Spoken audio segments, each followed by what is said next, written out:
ये मकई की रोटी के साथ मैं सर्व करूँगी इसको। इस तरह से रोटी मैंने बनाई है, इसके साथ मैं सर्व करूँगी। बस इसमें थोड़ा सा सालन सालन होता है। और ज़रूर आप मेरे channel Zaika KPK cooking and blogging को ज़रूर सब्सक्राइब करें, ठीक है। बिस्मिल्लाहिर्रहमानिर्रहीम, अस्सलाम वालेकुम। मैं ज़ायका KPK कुकिंग एंड ब्लॉगिंग से बोल रही हूँ। आज आप कैसी हैं? मैं भी ठीक हूँ, आप भी अल्लाह करे खैरियत से हों। आज सुबह शुरू हो गई है, बस आप सुबह के अभी 8:30 बजे हैं।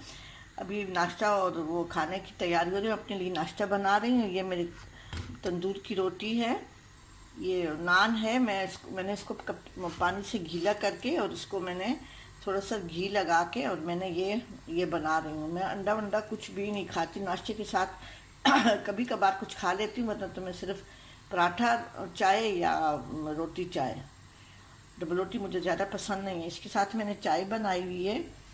ये चाय है, मैं बहुत स्ट्रॉन्ग चाय पीती हूँ और ज़्यादा पका लेती हूँ। इसके साथ मेरी दोपहर की तैयारी भी हो रही है। ये मेरे ये सूखा गोश्त है। ये इसको सुखाते हैं, नमक इसके पार्चे बना के, लंबे लंबे पार्चे बना के और इसको नमक लगा के धूप पे सुखाते हैं। आज मैं साग, और इसको हम लोग पश्तो में तरशे कहते हैं। देतमुंगा पुख्तू की तरशी वायु दुरन साग और तरशी पखोमा और साल साल नाश्ता जोरोमा। ये जो है ना तरशों को मैंने ये पानी में डाल के, और यही पानी में डाल दूँगी क्योंकि मैंने 3-4 दफ़ा धोया इसको। और ये बहुत सारे पानी डाल के इसको गलाते हैं। फिर इसमें मैं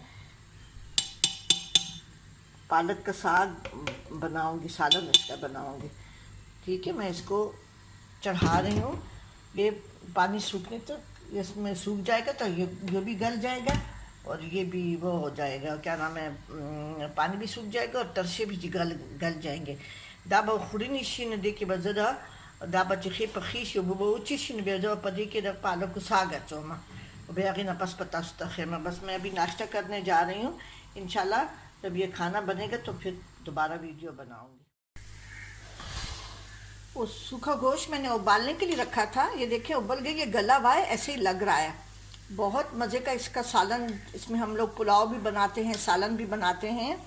मैं यहाँ कराची में भी सुखाती हूँ, क्योंकि कराची में तो ये मेरे पास चूँकि जगह नहीं है ज़्यादा सुखाने की, मेरे घर धूप नहीं लगती, मैं अपार्टमेंट में रहती हूँ, तो इसलिए मैं कोशिश करती हूँ सख्त गर्मी में जहाँ भी मेरे धूप लगती है मैं वहाँ सुखाने की कोशिश करती हूँ। लेकिन ज़्यादातर मैं पेशावर से मंगवाती हूँ, अम्मी वगैरह भेजती रहती हैं। ये गोश्त मैंने उबाल लिया है। उसके लिए मुझे जिन चीज़ों की ज़रूरत है, ये टमाटर हैं, ये गरम मसाला है 1/2 टीस्पून, और ये 1 टीस्पून जो है ना वो सूखा धनिया है पिसा हुआ, 1/2 टीस्पून हल्दी है और 1/2 टीस्पून लाल मिर्चें, बाकी मैं हरी मिर्चें डालूँगी।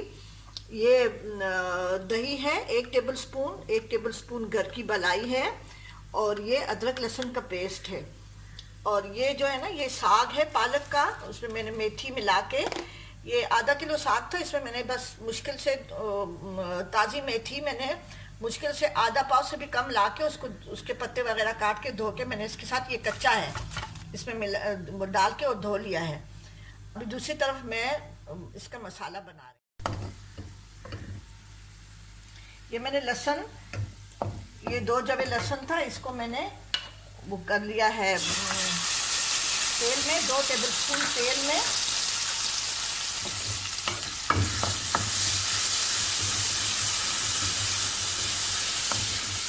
मेरी अम्मी बिल्कुल ऐसी ही बनाती थी, वो वहाँ पे जो साग वगैरह बनाते हैं लहसुन का बघार शुरू में दे देते हैं। अब इसमें मैं ये मसाले डाल रही हूँ सारे, साथ में मैं टमाटर भी डाल रही हूँ।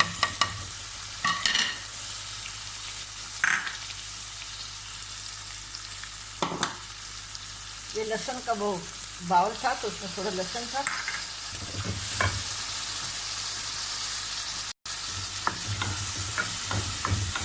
इसमें मैं थोड़ा सा फ्राई करूँगी, उसके बाद से मैं ये सूखा गोश्त डाल के और फिर थोड़ा सा इसको पानी डाल के पकाऊंगी ताकि इसका फ्लेवर उसमें आ जाए गोश्त में मसाले का। अब ये टमाटर वगैरह फ्राई हो गए हैं, इसमें मैं ये सूखा गोश्त डाल रही हूँ।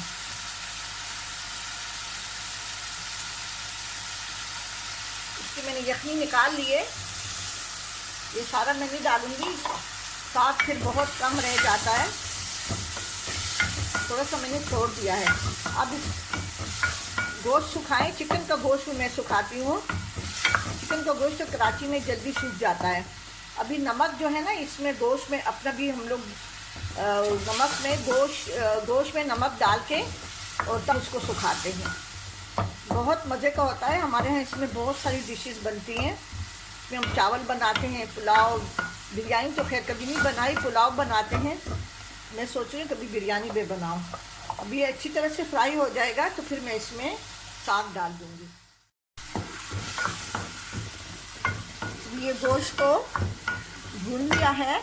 अब इसमें मैं ये फ्रोज़न साग जो है ना मैं इसी तरह से डाल दूँगी और फिर मैं इसको हल्की आंच पे रखूँगी ताकि जो है ना ये बिल्कुल ये डिफ्रोस्ट हो जाए। तो फिर उसके बाद से मैं इसको भूनूँगी और फिर इसमें ये मलाई और ये दही दोनों शामिल करूँगी।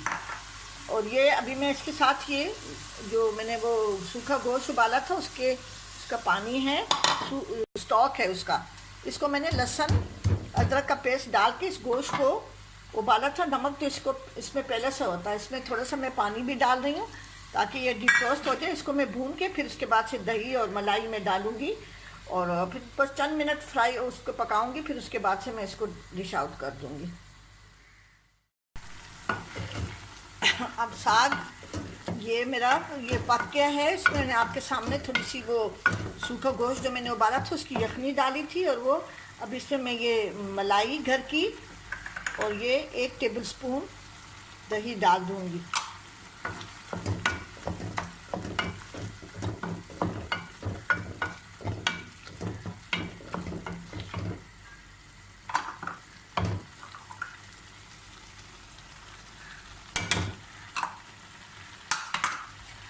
और ये 2 हरी मिर्च मैंने काट के रखी हुई है और ये मैंने डाल दी है। बस ये और कुछ भी नहीं करना। गरम मसाला वगैरह मैंने डाल दिया था साथ में। अभी इसको मैं अभी दोपहर का टाइम हो रहा है दाओ उच्च वखम आप पालक साग की पखड़ी तसो जमा तरीक़ों का तलर पखोलो दा शांति दी सरमा जुआर डोडे पखड़ी दी पखड़ी दा जमुंगा चिजनो तस्तो पता जमुंगा कुलू के चिजनो गटे गटे डोडे पखीगी और दा शांति दी सागु सरमा उच्च सागु के माँ की पालक का चोले ससुमक के माँ मसाला जोड़ा कर हमें करा।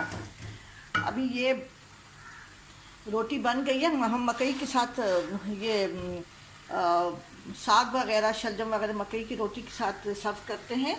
अभी ये साग बन गया है। बस इसको मैं जो है ना बस अभी दोपहर का खाने का टाइम हो गया, बस मैं खाने पे टेबल पे लेके जा रही हूँ।